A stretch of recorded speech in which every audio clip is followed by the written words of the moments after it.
Hello, everybody. Welcome to UGA Sports Live. My name is Radi Nabulsi. I'm joined by former Georgia Bulldogs head coach Jim Donnan and, of course, Dayne Young, our executive producer. We got a lot to talk about, a lot going on in Georgia. I was about to say Georgia football, but the basketball team knocks off Kentucky in Lexington.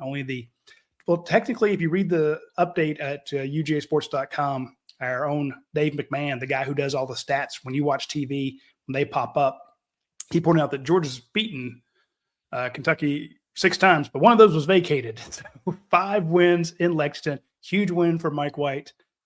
We've got a football hire. We've got women's tennis going crazy. News with the golf team. There's all sorts of stuff going on. But I think we need to start right off the bat with what everybody wants to talk about. Georgia football coach. They needed to replace Uzo-Diribe, who got hired away by the Dallas Cowboys. We saw some of the guys who were being interviewed, and yesterday the university announced that they were hiring Larry Knight out of West Virginia. Before that, he was, I think, at Arkansas State with the Red Wolves, where they had 39 sacks. Spent some time at Georgia Tech. This guy, he's been around and looks like a hot, an up-and-comer in the coaching ranks. Let's get your thoughts on Larry Knight and his challenges invigorating the pass attack and the getting after the quarterback at Georgia.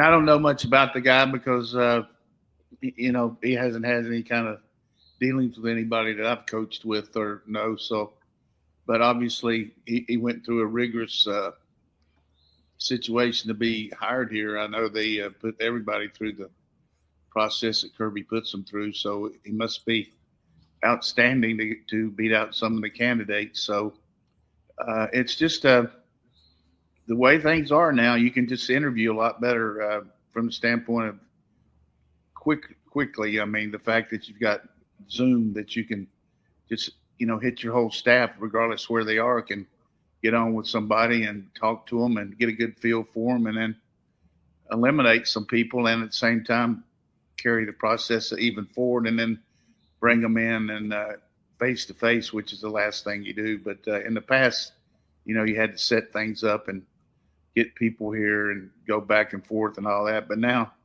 you can not cast 1,000, but you can definitely get a pretty good cross section. And this goes to show you, even though the guy hasn't been on the super highway, so to speak, as far as the power schools, he's been very successful at the other level. And I think sometimes when you've been, to me as a coach over the years, when you've been on some of those kind of on some of those country roads and had to go through a lot of detours and do a lot of fundamentals with kids and not coach quite as good of players.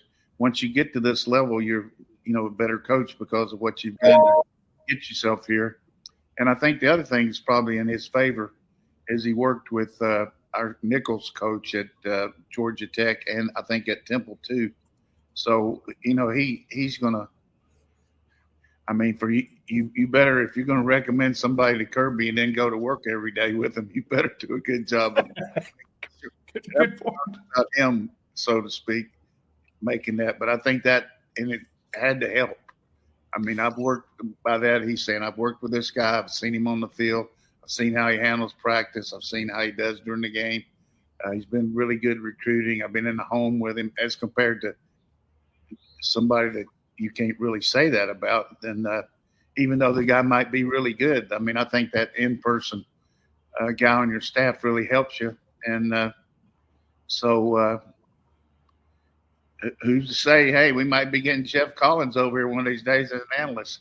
We got several of these tech people over here, so it's for sure that but I know this, everybody I've talked to and myself watching the guy, I haven't had a chance to meet him personally because of my illness last year. I didn't get over there, but they say that the guy is a really good on the field coach. The guy coaching the Nichols, and particularly Muschamp, who he took his place, was very high on him. And so I think that in itself, the one thing I'll just point out, the guy was offered a job last year after his first year here 2 years ago, and Kirby found a place for him to keep him. So that, to me, makes me feel like he's really high on him.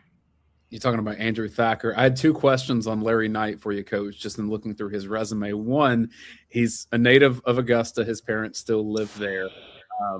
When it comes to understanding the state of Georgia, how much does that matter to Kirby Smart? Because obviously it's something that he knows from having played high school in Georgia and grew up and then playing for you.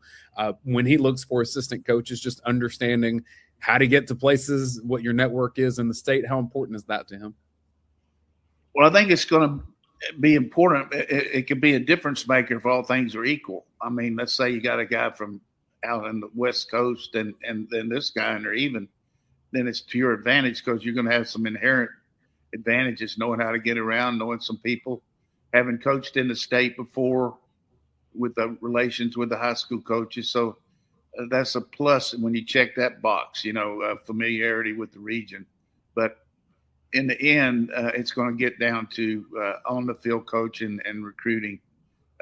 And recruiting now is not just the fact that we don't recruit as many players because of the portal, but you better do a really good job evaluating guys, because when they get ready to go in the portal, you can fall back on that and say, look, we turned this guy down and he wasn't that good then. Maybe he's developed, or vice versa. Who knows what's happened on that? But that's a good question you got there, Dayne. And the other that stood out was 2 NFL internships, one in 2015 with the Atlanta Falcons, and then one in the spring of 2015, so it was a short-term thing, with the Green Bay Packers. Do you know what those internships entail? Yeah, I think those Bill Walsh deals that they set up for mostly minority candidates to help them project themselves and get involved so they can bring more minorities into the NFL as coaches and also college. It's harder to get into college than it used to be when, you had from the standpoint of just so many more openings back in the day when you had unlimited coaches on the field. But now it's trending back.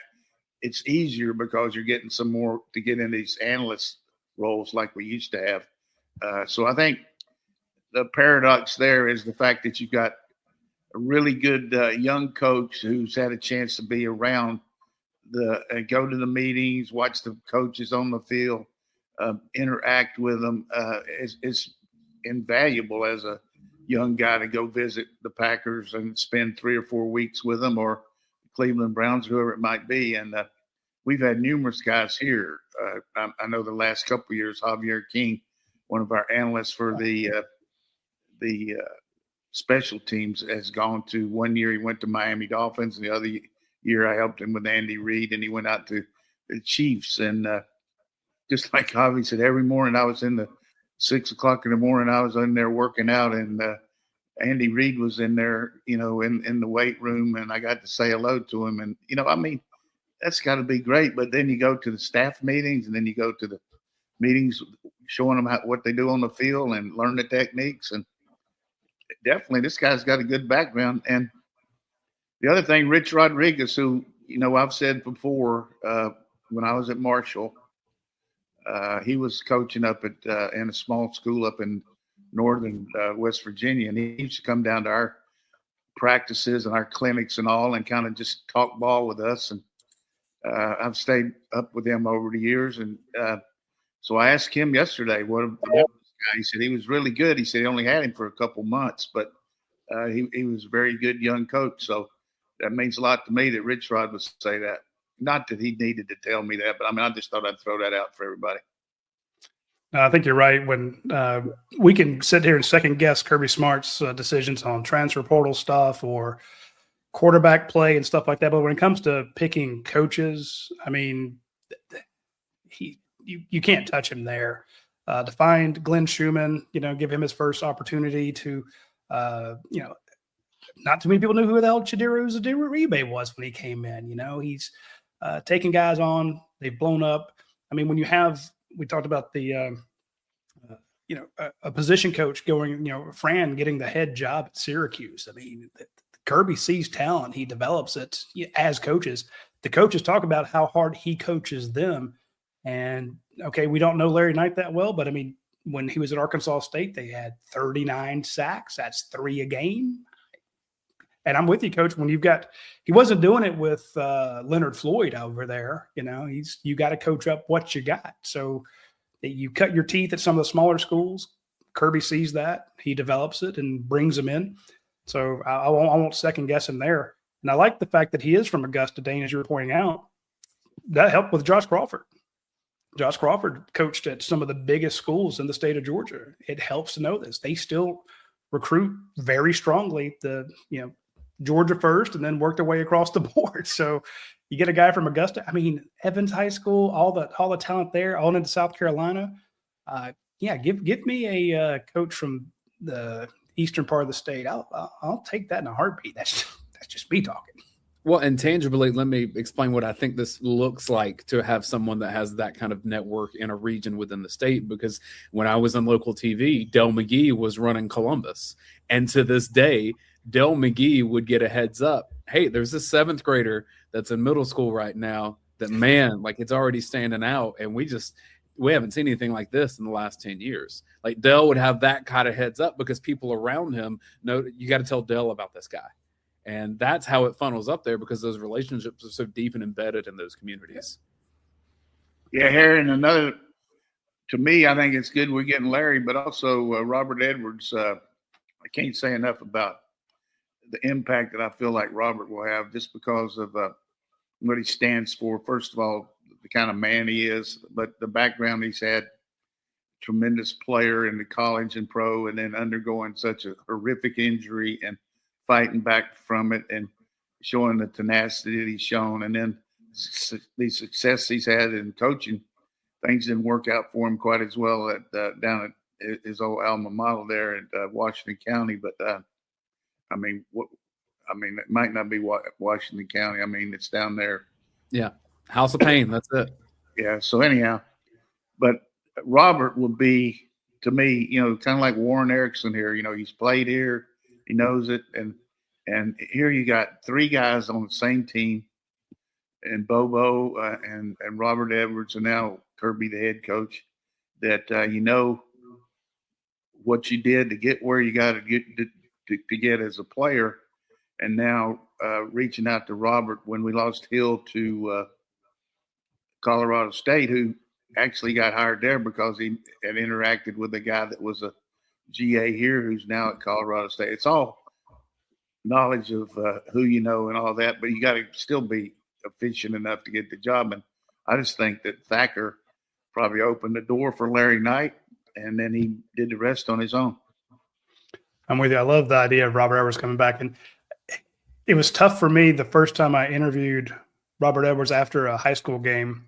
I was asking him about one of his kids, and I covered it. And you try not to be biased, but I'm on the sideline talking to him, and I'm trying to pay attention to, tell me about, I don't remember, I think it was a defensive lineman or something like that. And then I wanted to go, hey, let's talk about Tennessee and just go back to when he was a player, because, my impression, there's Robert frickin' Edwards, but I'm trying to interview him as just like a regular high school head coach. But I'm like, in my head, it's like, hey, idiot, you're talking to Robert Edwards. This is the guy you covered. You remember that? Yeah, the run he had, the ankle. I don't get starstruck, or at least try not to, but it was hard to keep my mind on track and I think they had lost or something. Or that's either they won, and he was being very patient, but he probably thought I was the biggest idiot because I kept hopping all over the place. And he's like, yeah, okay, idiot journalist, why don't you I need to go talk to my team. So I'm glad he's here. And I think that's a huge pickup. And Foster Moss was asking about him, and I think that's a fantastic hire. Let me just say this, Roddy. When we get ready to play Florida, and they go down there to this year we won't play. The next 2 years we play in the Dome and then play down at Tampa. But walk out there with the players and start stretching. Said, yeah, 97.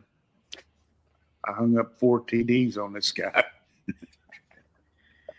I mean, I don't know if anybody's ever scored 4 touchdowns in that game, but he was just over the top, baby.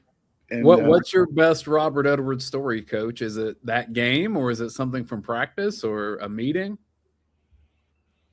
I would just, from my standpoint, just from a personal feeling good about myself as a coach and myself interacting with him was Robert and his dad and me in my office between his junior and senior year, trying to decide whether he was going to go pro or stick in college. And it got down to this. Robert Sr. said, "Coach, what do you think?" And I told him, I said, "I've checked with everybody.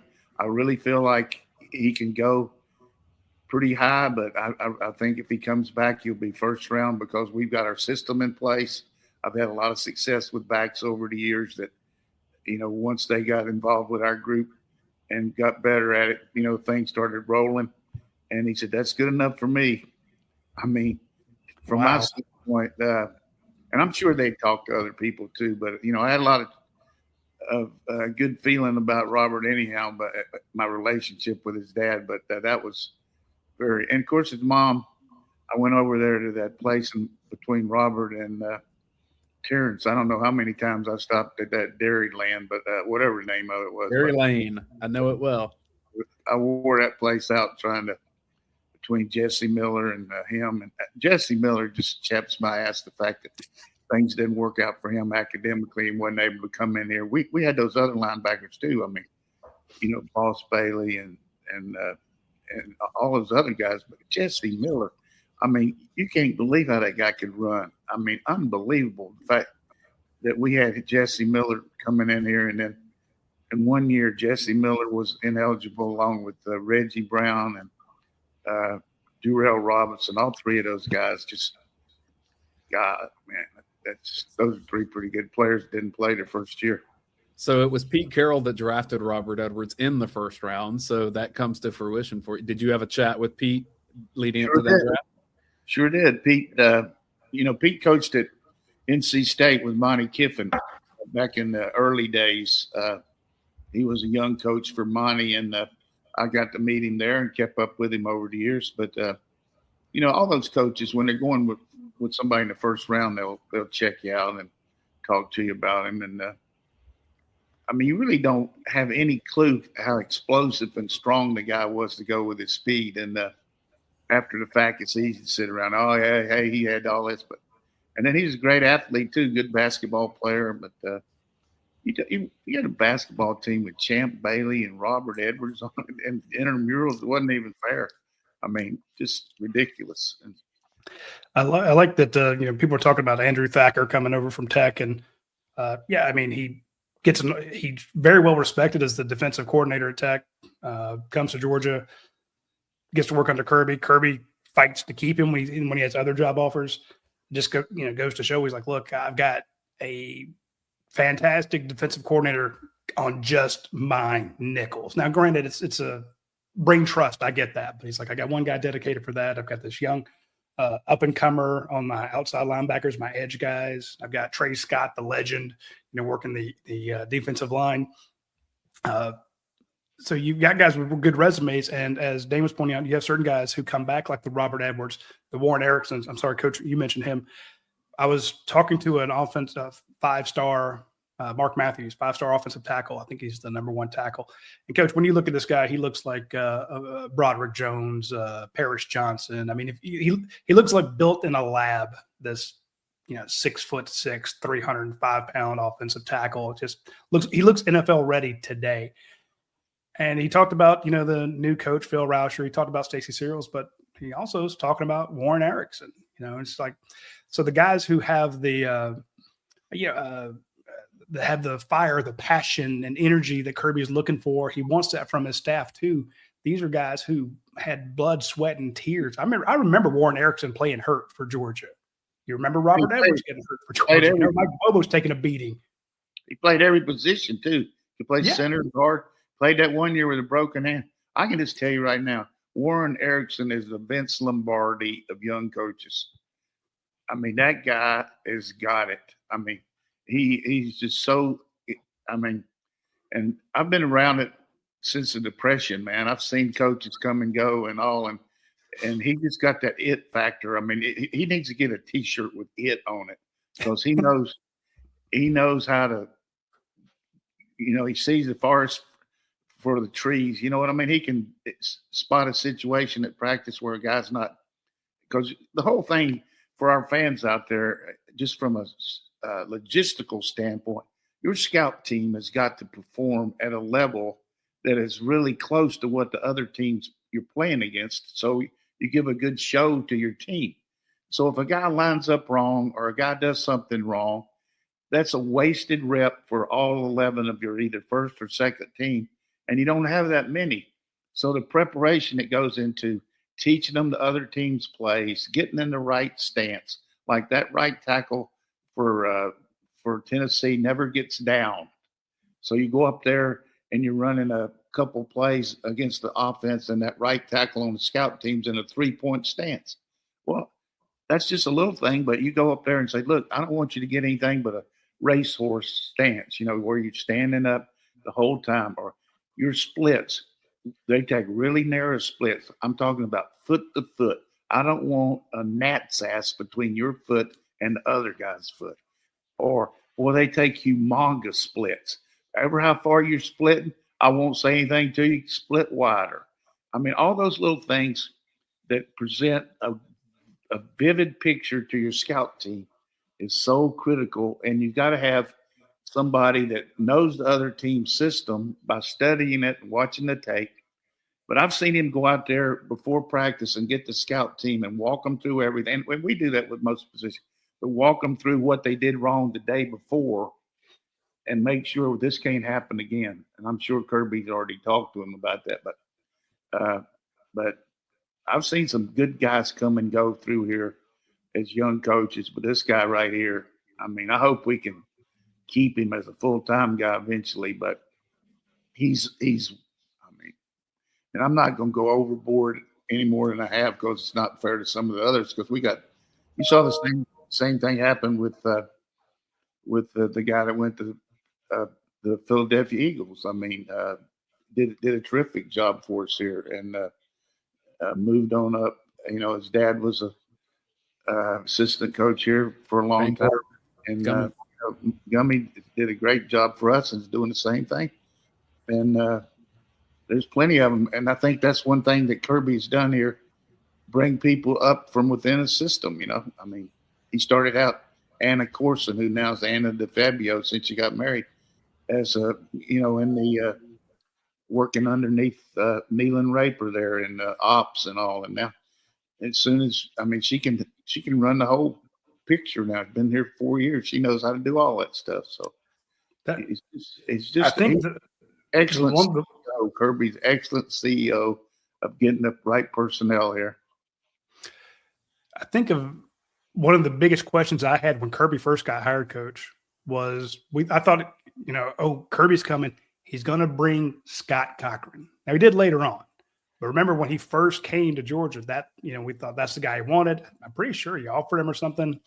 And Scott stayed back. And he wound up getting Sinclair. And I remember myself, I'm like, okay, well, that's your I don't say your backup or your plan B, but that's just it wasn't that legendary, screaming coach with the gravelly voice who got the team all fired up. And you're like, oh man, I wish we could have had Scott Cochran coming to Georgia. And like, oh well, Sinclair, he's nice, bald-headed guy, just another weight room guy. That has been, I don't want to say the heart and soul of the program, but damn sure the glue. And the way he has those guys prepped, you have punters with cut abs and specialists who are in great shape, and their endurance into the fourth quarter. You watched an entire year almost of Georgia trailing at the half, having to come back 8 overtimes the year before against Georgia Tech. Who the hell thought Scott Sinclair was going to be that guy? And he absolutely has been. So when you talk about, I don't call him diamond in the rough. I don't know what Sinclair was doing prior to that, but Kirby didn't miss a beat. And then he got Scott Cochran came over and they, had him put him on the field. But I just thought that has been a hell of a hire. Here's the thing about Scott that I think separates him. We're not doing the Olympics out there on the power lift. I mean, you're not going to have 85,000 people, 90 going to watch you power lift or whatever. What you got to do is transcend the weight room and the conditioning to drill specific that helps that guy get better. And the best thing that I was able to say to Kirby about Scott Sinclair was he worked at Marshall as a strength coach. And we had a secretary up there who was my secretary, Edna Justice, who went through a lot of assistant coaches over the years. I mean, after I left, she stayed there and she retired about 4 years ago. But we didn't have the benefit of having 2 or 3 secretaries and all that. I mean, you had one lady doing just about everything. So she had a pretty good idea about what was going on. She had to, and she told me, Coach, he's the best guy we've ever had here. So when she said that, because we had some damn good strength coaches there. I mean, when I was there, I said, better Scott Reese. She said, well, he's a lot like Scott, but then, and this went through it. So I told Kirby, I said, if that lady, and I'm sure he was ready to go on him anyhow, but when she said that, I mean, you're talking about that's like getting Betty Crocker on your cake. You know what I mean? It's a stamp of approval for Edna to say that, because she's told me before, she said, Coach, I don't trust that guy, or this guy, or when, let's say you're getting ready to hire somebody that was there before, something like that, and certainly I would still consider it, but that was a pretty big marker against the guy, because she knew what it took to fit in. You know what I mean? Hey, women's intuition. And Foster Moss points out that Scott Cochran also holds Kirby's belt. Yeah, he's good on the belt, but not as bad as it used to be. But Kirby still. But we've had remarkable personnel hires here. I mean, we missed on some, and everybody knows a couple of them are coaching in the pros now. I can't believe it, but they are. I think some of those one's guys in the SEC. Some of those guys coaching in the pros. I mean, I don't know even the head coaches. I mean, some of those guys. Man. Hey, Coach, you've been around 80 years. You know, some guys fail up. they do.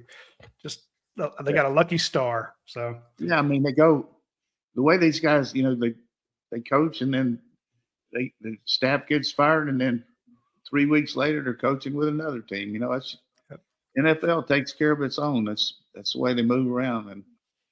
And but at the same time, just like today, I saw where coach in Northern Illinois is leaving and going out to Seattle to work in an administrative role. So, I mean, you can't blame him. He got a chance to maybe move on up, and who knows what will happen. But it'll be interesting to see.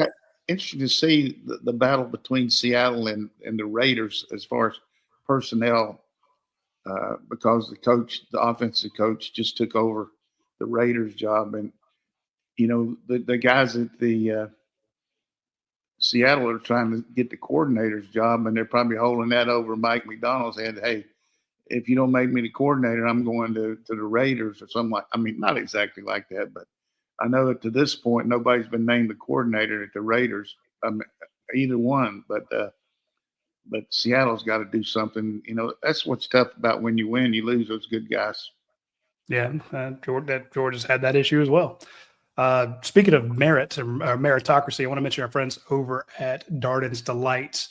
Again, the February special is still going on. You get 25% off anything on their menu if you use promo code UGASports. That's only good through February. Today is the 18th. Means you got 10 days left. So if you want the key lime pie, which of course you need to pick that up in person because they don't. That's very important. You want the off-the-chart chocolate chip cookie pie. You want the cheeseburger pie, the delicious fudge pie, which, again, I don't say that's the signature pie, but that's kind of what got it started. And if you've been in the South and you've had a fudge pie, you know how amazing they are. They've got the Smack Your Lips lemon chest pie. Again, that is an absolute favorite. They've got the birthday cake pie. If you have an office and you know somebody in that office is going to have a birthday like I did the other day, should be a birthday cake pie there. Just saying. You can get it now with 25% off if you use promo code UGASports. That's only good through February. Please use it so the folks at Darden's Delights know you heard about it. That way they'll say, oh, we got all these orders from UGA Sports. And they all use promo code UGA Sports. And once you try it, you're going to go, hey, these guys are fantastic. I'm going to put that into my Rolodex in my mind and order every time I need something. And even if you're not getting it for somebody else, please, for the love of all that's good, grab the peanut butter cup pie. I'm just telling you, I'm known as the key lime pie guy, but I might have moved on to that peanut butter cup pie because I've never had anything that's that freaking good. So try them out. That is the most stunning development from this Darden's Delight partnership, because like ever since I've known you, Roddy, everything was key lime pie. Like you look forward to that more than you look forward to the shrimp cocktail in Indianapolis. Yeah. And for you to become, through Darden's Delights, become a peanut butter pie guy. Just saying. It's that specific one. I won't have it anywhere else. So also want to mention our friends over at Athens Ford. Very important that you check them out. They have all the 2026, the new ones are in. You go across the lot and you just see hundreds and hundreds of cars. They've got he's got them on the screen right there, the Ford Escape, the Ford Explorers, the Expeditions, F-150s. They still have some 2025s left. So if you're looking to get a great deal that would make Clark Howard happy, go get a 2025 with all the year-end deals on it. So check them out. Check out their service room. It is phenomenal over there. I've never had a better waiting room when I'm getting any service done or getting an oil change or getting new tires, something like that. They got Starbucks coffee, free drinks, free snacks, incredibly clean, super fast Wi-Fi. We've done shows from there and it works out great. So check out our friends at Athens Ford. You'll be glad you did so. And let's thank our friends at Atlanta Dental Implants. Prior to having the dental implants, I was in pain and there were like loose teeth and, it's kind of a little bit of a complex talking or smiling. Having periodontal disease and trying to find a good place like this place to get it done is very difficult. I'm looking at the website and I'm like, wow, they've got their prices like right there. Top arch replacement, bottom arch replacement, whatever you need. Highly recommend it. ATL Dental Implants. I'm learning to smile again, was just saying. Yeah, appreciate Dr. Skylar Holcomb and his sponsorship of our show. We're probably on in his waiting room right there. So hi to everybody at Atlanta Dental Implants. I want to mention some other Georgia sports that are happening because some really incredible wins. I guess we'll start with men's basketball, Coach. Really rough go of things for about 3 weeks for the Dogs. Outclassed by Florida. Oklahoma gets them in the 90s. And then Georgia, with what feels like season on the brink, goes up to Kentucky and wins it rough, which is one of the hardest things to do. I know you had a conversation with Toby Smith a couple weeks ago here in Athens. So in light of that, Georgia beating Kentucky, I mean, you used to be the head coach of football here. What does that mean for Georgia? Yeah, just backs to the wall, from the standpoint of the tournament. And nobody that's ever – you can talk about Rupp and all, but I used to go over there for some games when I was at Marshall and also some of the NCAA tournament games. I went over and watched, not necessarily Kentucky was in there, but some teams like maybe Oklahoma would come in there and play in the regionals. Very, very difficult place to play. I mean, it's like we talk about football venues, but I just like, and it's hard for me to stay up that late, but I hung in there and I just like the way every time he thought we were going to do a little foldo like there, we went like 2 minutes without scoring and all, but whoever needed to step up, stepped up. And I thought Mike did a good job of getting the right people in at the right time and using the roles. And obviously getting Wilkinson back helped us, but and it's good to see Kane come through and, do a little bit more, be a little bit more effective scoring. He always does a good job, everything else, but a lot of different role players, but big win. I mean, just a lot of momentum here. Got a big game coming up with Texas, and hopefully we can keep that rolling. I thought the Wilkinson coming back, of course, was huge, but I'm glad you brought up Blue Kane. Back-to-back 20-point games for him. And all of a sudden he's found his mark behind the three-point line. I mean, I was one of the, I won't say biggest critics, but I kept pointing out that he's just not hitting them. This has been going on way too long. And at some point I'm like, how long do you keep him out there firing when it's like, 5 for 35 or something like that? Not quite that bad, but it was not good. And hell, the last 2 games, Coach, Blue Kane's been lights out. It feels like he's got his stroke back. And then with Wilkinson healthy, it feels like the team that we saw them, scoring at a 100-point clip early in the season. I don't want to put too much on Wilkinson's shoulders, but when he's back and Kane is hitting and Sorrell is being tougher, I got a lot more faith in this team than I did. What's the over-under on how many times Sorrell's going to be on the floor every game? Like at least 5, but he's definitely out. But, the other thing that was my old school put it on in Carolina last night. That game was on before our game, and they beat Carolina by 26, which is worse since 1962. I was actually at that game in 1962. I was getting recruited then and watched the Pack beat them. So I remember that a long time ago. But, the Carolina's got their top 2 guys out, but it doesn't make any difference. I mean, that's new coach, the guy from LSU that went to McNeese State. He's got that Wolfpack going. And as big as the win over Kentucky was for Georgia's men, the Georgia women's team had a more sizable upset. It was at home, but against number 5 Vandy last week. That is such a turnaround from last year, Coach, for where the women's team was. A lot of this, the credit of Danny Carnegie coming in, Georgia Tech transfer, and she scored 20 points in virtually every game down the stretch here. Yeah, I mean, sometimes it just takes 50, 60 miles to figure out we're in the right place. So she's definitely helped us. And I'm glad for Coach Abe because struggled there a couple of years, but seems to have a really good feel for her squad. And I like watching them play. They play hard and, got outclassed by Texas and South Carolina, but the rest of the games, they got a good shot of going a long way. I mean, they got some good role players and, you look at all the sports, things look pretty good. Baseball played a tough team. Like, people say Wright State, but Wright State actually beat Vandy in one game in the last year in the regionals, but maybe it wasn't the regionals, but they did. But and women's tennis, everybody knows near and dear to my heart. But Drake Bergenstein, man, I'm telling you, that guy can go get players. He can develop them. And to win the national ITA indoors 2 years in a row, coupled with the outdoors last year. If he can get the outdoors this year, that'll be a double-double in his 3rd year as the head coach at Georgia. I mean, incredible. Yeah, I don't keep up with women's basketball as much as I do the men's, but it was interesting when everyone thought that when Coach Abe came in, they're like, oh, what a huge hire. And then it just didn't quite hit the way they wanted to. And then last year was kind of brutal.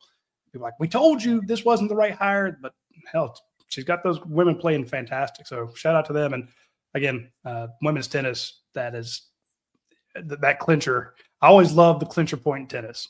And I always ban you guys from talking international tennis on this show, but when we want to talk about the women's tennis team or the men's tennis team at Georgia, we can talk about it all day long because there's nothing better than watching a court storming on that last shot. It's just one of the great things.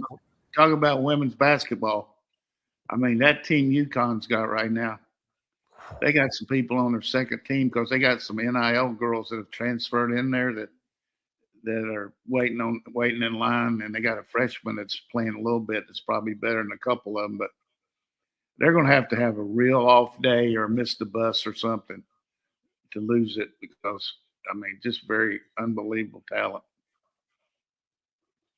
Well, Radi, you will be happy to know that we don't have to talk as much international tennis because Ethan Quinn, former Georgia Bulldog, having a really good year on the ATP, and then Alex Mickelson, who had committed to Georgia, ended up going pro before he got here.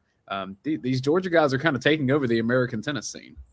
That's good. Yeah, Ethan got to play in the Davis Cup and got a good win for us, and he's kind of hanging out with Tommy Paul and getting his feet wet. He had a tough loss yesterday down there at Daytona, but he's probably been so many different time zones in the last 5 weeks that he's getting ready. But he'll go out there to Indian Wells and do well. And one of my good friends, Gary Fossey, told me he's going out to Indian Wells to watch that tournament. And they say that's like a bucket list, kind of like going to Pebble Beach or something for golf to go watch it because there's so many venues to watch, men's and women's, and they got these practice courts and friend of mine, David Bell, went out there about 4 years ago with his family. And in the course of like 24 hours, he got to stand beside Nadal, Djokovic, Serena Williams, all these people at once, because they were playing or practicing. I mean, and then, of course, you had the Fed in there.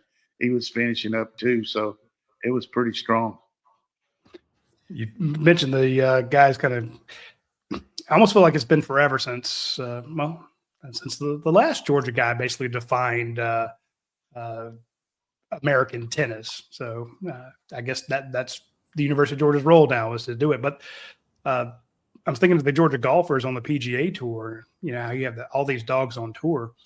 We reported this morning that longtime Georgia golf coach Chris Hack is going to be transitioning to a new role, and we expect his assistant Mookie DeMoss to come over. Chris Hack has been Georgia's coach since 1996, July 18th. So 30 years as Georgia's coach. A couple national titles, tons of 8 SEC titles, 67 tournament titles. Chris Hack, kind of up there with the Jeff Wallaces of the world, the Manny Diaz's, the Jack Bowerleys, just the quintessential Georgia guy for decades and decades and decades. And when you talk about you mentioned the Masters or the PGA Tour or the British Open, it's always how many Georgia guys are in it? 5, 6, 7, 8 different guys in it. And when we talk about the Bulldogs and the pros, we always talk NFL, but the Bulldogs from the Olympic sports and the pros, be it track to tennis to golf, right, pretty damn impressive. John Isner took over that Dallas tournament and is kind of the promo guy for it. He's he's like the CEO of setting it up and organizing it, and helped me get a couple of tickets for my grandson. I'm happy about John staying in the sport like he is, because he's been a tremendous ambassador for Georgia. And speaking about Hack, I mean, he's always been first class, and it's amazing you say 96. That was the same year I started coaching here. So can you imagine me still coaching right now? I mean, that's a long ass time, man. 30 years. I mean, same year we started the same year, and unreal. Speaking of that, anybody comes up with 2 practice round tickets for the Augusta, let Radi know, because I'm trying to help out this big timer that helps me out in Oklahoma. So if you find those that we can buy somewhere, let me know. We need 2 practice round tickets for either Monday or Tuesday. Right, or both. Yeah. So help Coach Donnan out, which of course that always helps Georgia out. Just think about that changing of the guard, though, of these legendary coaches that have really been the program setters at Georgia. So it's Chris Hack, even in softball with Lou Harris-Champer a few years ago, Andy Landers, and then the ones you mentioned, Roddy, with Suzanne. I mean, she's a John Wooden of gymnastics. I mean, how many people won 10 natties? Come on. Yeah. And so, I mean, everyone has to start something. Kirby Smart was once an assistant at Valdosta State making no money. So, like, everyone has to start somewhere. And maybe Drake Bernstein is going to even have a better career than Jeff Wallace. And that's almost impossible to do. But, Georgia has been so elite at these sports with some of the greatest coaches in the histories of those sports. To see that transition, I even think about it from a comm standpoint, Roddy, of Claude Felton not being there every day. Like it's just different, Yeah, life evolves and all that. But I think the thing for like Coach Abe, when she's first hired, we didn't really have NIL and all, and just trying to get the feel of things. And it took a little while to get it rolling. And patience by our administration certainly has helped. And also having people like John Bateman around and Josh Brooks pulling some strings. So I think they're getting some play, and you got to have players. I mean, and I feel good about where softball's going. They've already had a big win. They beat Nebraska last weekend. Let me tell you, Nebraska, tough. I mean, that girl transferred from. Of course, I got to bring in. She played at OU, and she's a pitcher for Jody Ball. She got married. Her boyfriend was back in Nebraska, so she left OU. And how about the Sooners, though? They beat Texas El Paso by 5 touchdowns, 34-0. Jeez. I mean, And that was a run rule. You can't get the eight-run run rule until after 5 innings. So they did everything. They didn't take an extra base. They didn't steal. They did everything they could, but she wasn't going up there and trying to strike out on purpose. But every person in their lineup after 7 games has hit a home run, all 9 players. They got some. And, of course, they're being led by our girl from out here at North Oconee, Kendall Wells, who I wish was playing for us, but she can't play here. She's playing at OU. But and then I'm reading about Texas Tech. They're spending money on the NIL and softball. I mean, they got that $1 million pitcher, but they're bringing in other people. So that NCAA tournament's going to be unbelievable in softball. I'm sorry, Dan, I was about to cut you off. Yeah, we were doing the same thing. We were trying to register. I was going to do a question from UGASports.com, and that's football related. So if you want to wrap that discussion, Roddy. No, go ahead. Let's hear it. It's from UGA Alum 95. Says, question for Coach. With some of the last-second flips for high school quarterbacks that Georgia's seen recently, should Kirby just go to the Miami, Indiana, LSU route and acquire the best experienced quarterback on a yearly basis? I think you got to look at that after Gunnar leaves, but also how much the loyalty that's been shown by our other 2 quarterbacks and their development. That's going to be paramount in that decision too. But the thing about all of it is a year-to-year process now, and we're just saying you got to evolve in how much you're going to do to keep your own players and how much you're going to do to bring in people. And I think the last 2 years have been kind of different. Last year ago we lost a lot of players in the portal. This year we really kept a lot. So it's just going to be year to year, and how much is it going to take to get one? I mean, if all of a sudden you got to pay $4 or $5 million, then how's that going to affect the rest of your team? But if it means the difference in what you got to do, I think Kirby showed that when he kept Beck 3 years ago, when gave him kind of money that nobody even thought about here in Georgia, because he wanted to go play. He knew he had to play the schedule he had to do. So as much as all of us like to, and it's certainly like anything, it's out there. Everybody's going to discuss Georgia football and critique it and all, but Kirby's ahead of the game on all of that. He really knows what he wants to do, and he's got a good plan, and he'll adjust. Let's like this guy asked. It could be something we'd do. I can see that. I mean, if you hit it, it works. If you get Mendoza at Indiana, or if you get Cam Ward at Miami, but Auburn got Jackson Arnold, and Florida State got DJ Uiagalelei. When it doesn't work, it's pretty catastrophic. Right. And it could have worked better for Auburn. They could have won that game. I mean, they had us. I mean, you look at the games last year Tennessee, come on. Florida, we only beat by 4 points. Auburn, what's going to happen?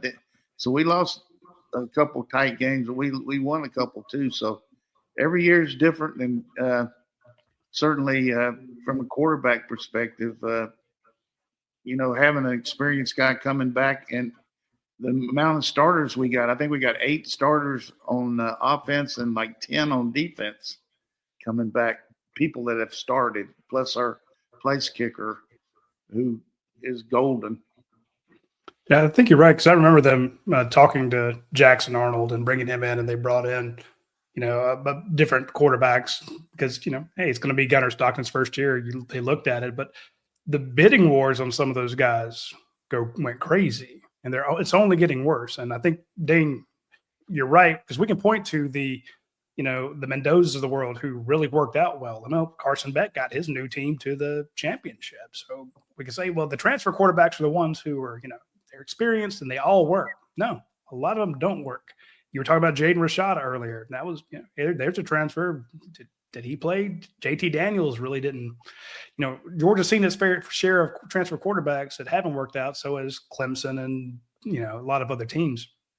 But if you go that route, you're going to be in a bidding war, which remember when everybody was sweating that Chauncey Bowens and Nate Frazier hadn't, I don't want to say re-signed, but hadn't confirmed that they were coming back.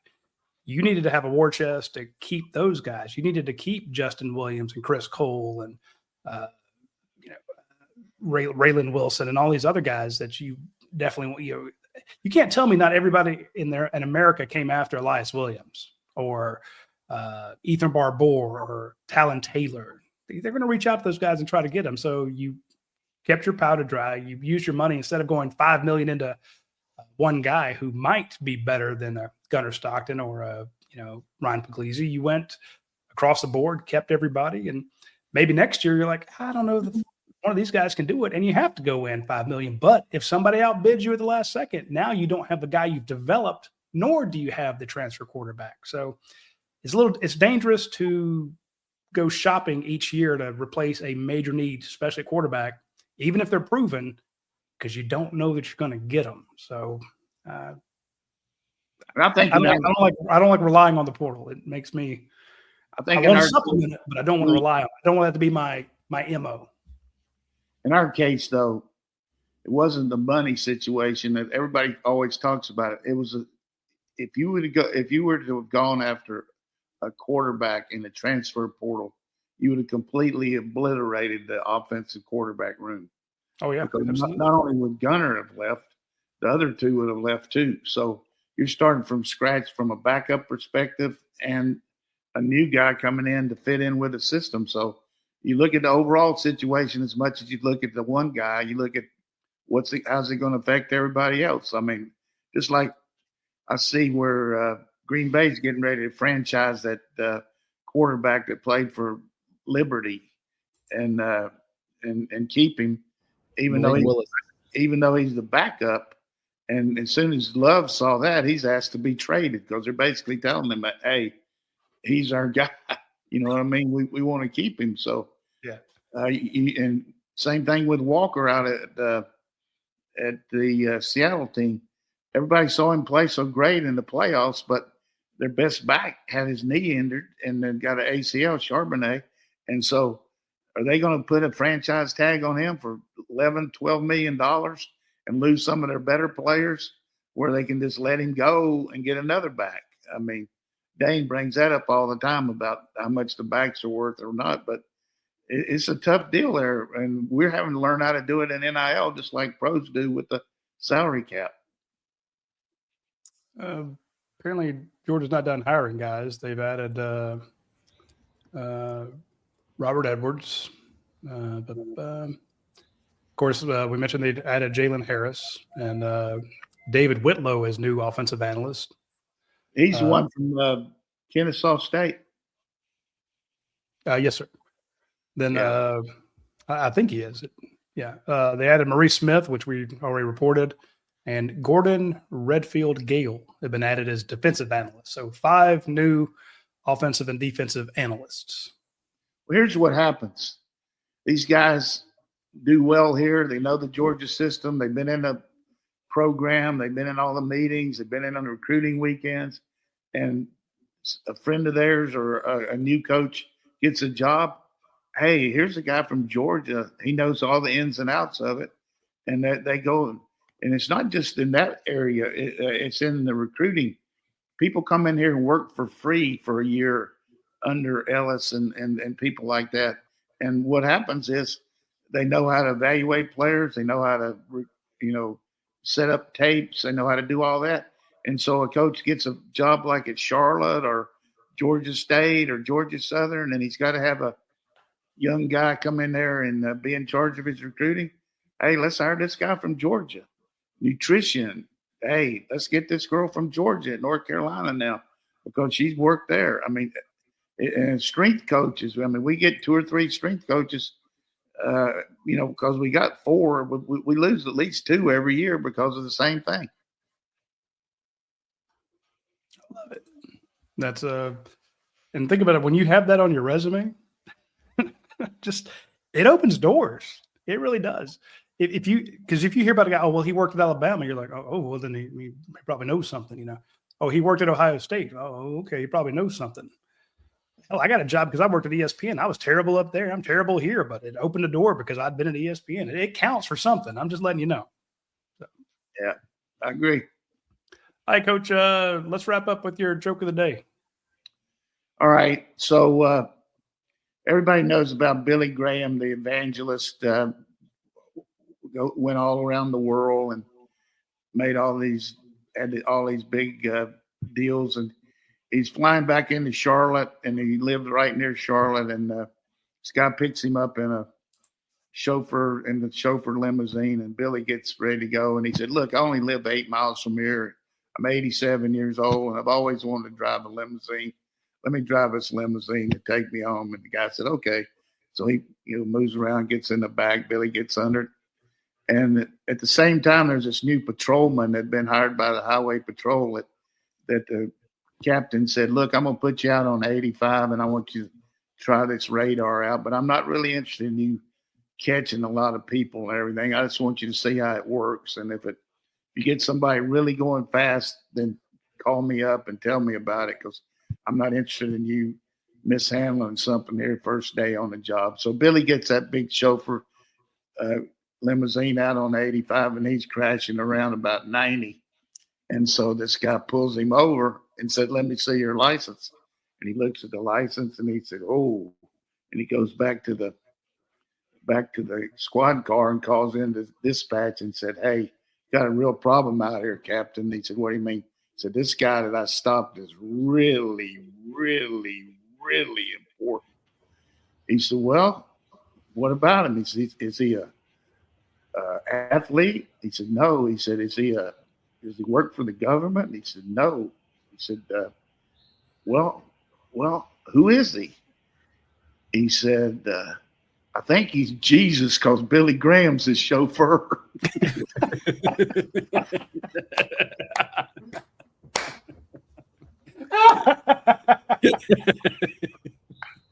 All right.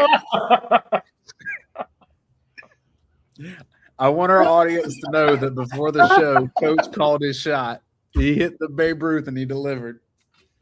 Yeah, and I got one more here on Billy Graham. You know what Billy Graham and Coach Napier, Billy Napier, have in common? What? They're the only two people that can get in the swamp, Ben Hill Griffin Stadium, and 85,000 people can rise to their feet and say, "Jesus Christ." That's good. All right. Foster loves it. Dogman loves it. And on that note, folks, we will wrap, and we will see you next week. Appreciate all of you tuning in to UGA Sports Live with Coach Donnan. We'll see you then.